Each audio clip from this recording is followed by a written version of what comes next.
Thank you very much. What an honor to be here.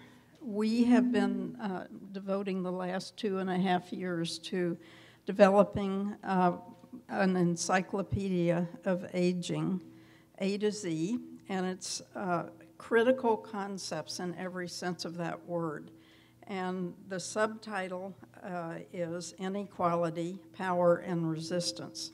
So it is to situate the unfolding surprise and bumpy beginning and the journey underway in the current era with old age and aging destinations uncertain and worrisome. Many of our concepts, policy questions, and analyses go big, confronting the empirical grounding linked to human rights, social justice, democracy, equality, fairness, and the social, which affirms the rights of all people, and the preservation and protection of our commons. With respect to older persons, these entries are loaded with important cognizance of the stakes bound up in the maldistribution and inequality and security and life chances variations. Issues of race, class, gender are very much part of this, as well as the common day discussions of ethnicity, gender, sexualities, age, generation, ability, Native and Indigenous peoples, immigrants, and more. So as a person who was fortunate to be alive and working on my graduate education during the 1960s and 70s, I was able to enjoy the social movements and learn so much about civil rights and women's rights and about resistance, and to actually see it unfolding and see inequality and challenging the taken for granted as a part of everyday life. I think my time could be up. I think it is. So I miss telling you about what is watch bitching and watch dogging later. That's one of the concepts. We're really going to have to hold ourselves back from wanting to tell you everything, because there's a lot in our book. But I'm also going to speak about this from a practice standpoint, because I'm also a clinical social worker who has a private practice. And part of understanding aging is understanding the emotional reality of aging individuals. So for that reason, one of our terms is abjection and trauma. A lot of our work is through a sociocultural lens, so I thought I would just read this entry. Abjection organizes around the rejection of weak or unworthy people or bodies, deemed out of control or disgusting. Mechanisms of abjection include being deprived of social inclusion, citizenship, and rights. Race, ethnicity, gender, body size, and ability are some of the identities that dominant mainstream culture attacks. Abjection is not static, it changes through time and responds to political motivation and mobilization. Abject bodies can include black bodies at police traffic stops, older bodies in crosswalks, fat bodies in ice cream parlors, unaccompanied women, trans bodies, people without money or new clothes, people sleeping in their car or on the street, refugees and immigrants without documentation. These are the unwanted bodies that sow fear in those with the comfort and safety of privilege. Kristeva employs a psychoanalytic lens to suggest that through abjection, the dominant culture attempts to cast aside the materiality of death, so that susceptible or vulnerable peoples are further marginalized. She writes, by way of abjection, primitive societies have marked out a precise area of their culture in order to remove it from the threatening world. Social insurance directly implicates this materiality of death, the physical evidence of embodied vulnerability and mortality. This fear and disgust fuels the anti-aging industry. Abjection also plays a role in determining the content of academic study of marginalized identities and groups. The rejection of certain identities as unworthy of study or analysis further isolates communities. I think I'm out of time now too, so I'm going to jump back to Carroll. All right, so I'm going to watchdogging and watch bitching. And here my mentor is Maggie Kuhn, who founded the Gray Panthers. And I was privileged to spend time with. Watchdogging and watch bitching in the public interest is a pivotal element of practice and praxis in the critical gerontologist and public intellectual's toolbox. Muckraking and whistleblowing are an honorable part of movement history and require our teaching and communication by example. Maggie Kuhn, as Gray Panthers co-founder and originator with her group of Media Watch, had older persons all over the country and younger persons watching television then. And for jokes, portrayals, discourse that denigrated older persons. This opened the way for Maggie for Federal Communications Commission hearings and also shaming of her famous TV rebuke of Johnny Carson and his ageism in his portrayal of Aunt Blabby. And she captured the headlines, and regulatory action and policy change eventually happened. Watchdogging is important because it brings exposure and sunlight to situations. And witnessing and empathy are key processes in mobilization. Even morality may be captured and guided into consciousness and action. So watchdogging must be re-energized preoccupation for all of us.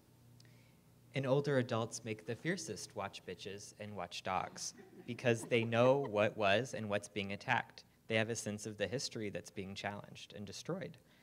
So for that reason, I want to talk about the destruction of the commons. The commons is a concept that announces the shared rights of all human beings to air, water, and space, a right to have rights, with no requirement of possessing wealth to gain access. Its violation is the exact opposite: enclosed open spaces that now need a cost to participate, water that is taken from the land and sold, and air that is polluted. To fully appreciate the significance of the commons and the threats to its survival, we need to go big. We need to think about globalization. We need to think about immigration. The tragedy of the commons describes the phenomenon of collective resources being mismanaged, being exploited for profit and depletion. Borders and geopolitical territories undermine this concept, determining who has access and who can participate. How can we as Americans think about the retirement communities that are springing up in the global South? We think of older adults as being the most exploited or the most marginalized, but part of the expatriation retirement community is one that is also taking advantage of land that people need.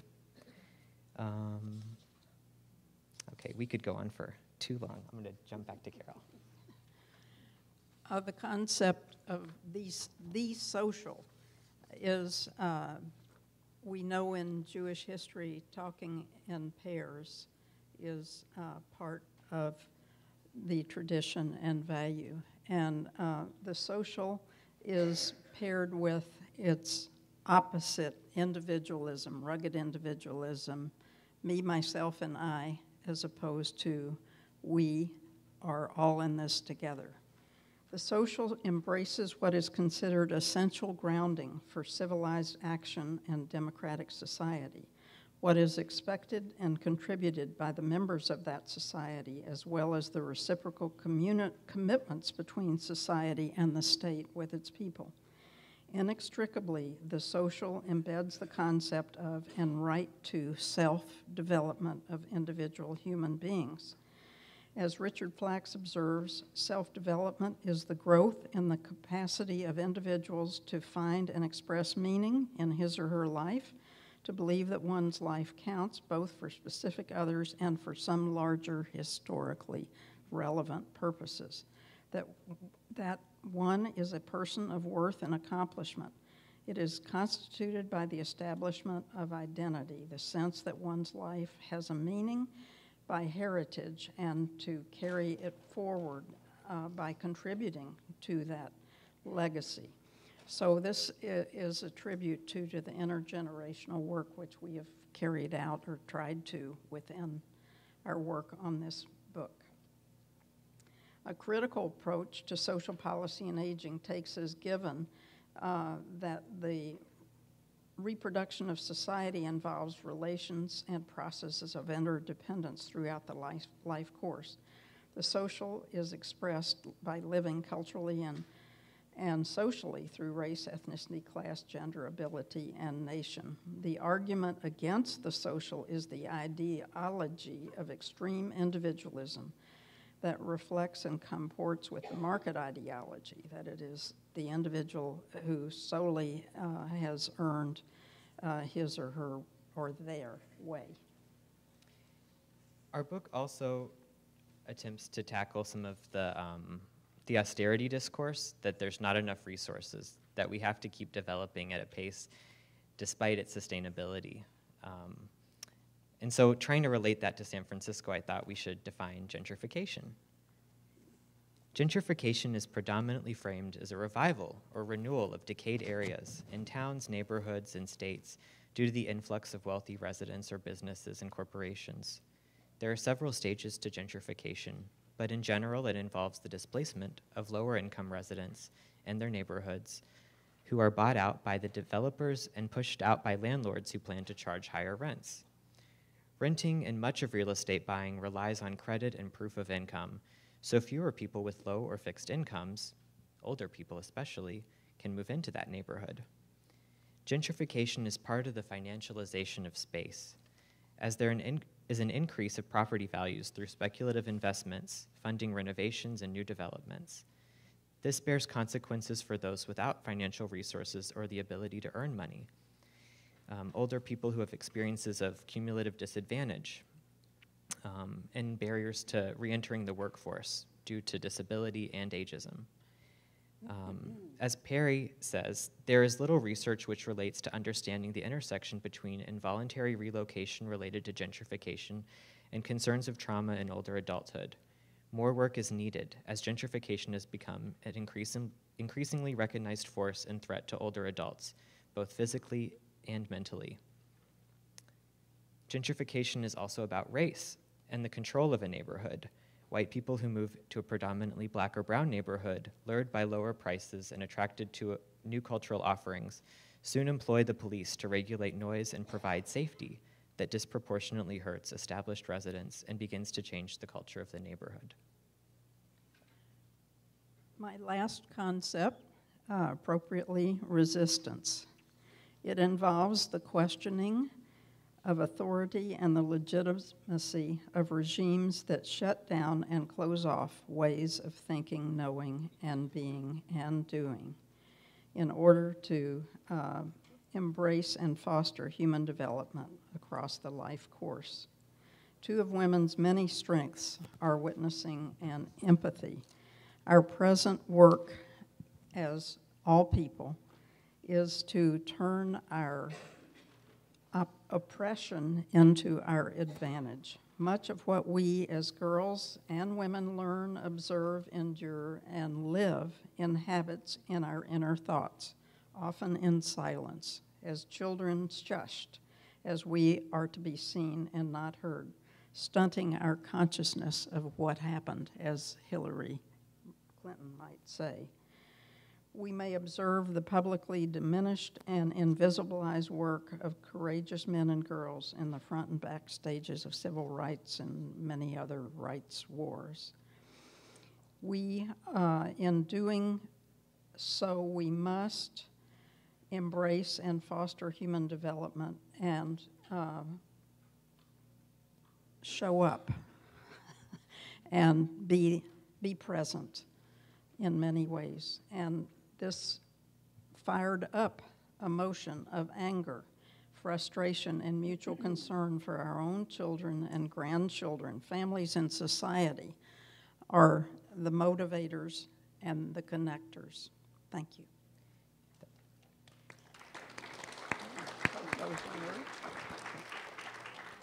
I want to offer one concluding thought about how part of the resistance has to be intergenerational. Older adults are holding the cultural memory, and young people have a lot to risk in entering a world where their resistance might compromise their ability for their security. So that kind of collaboration has to take place. And that's definitely been something that's fueled our project and given us a lot of more terms to work with. Thank you.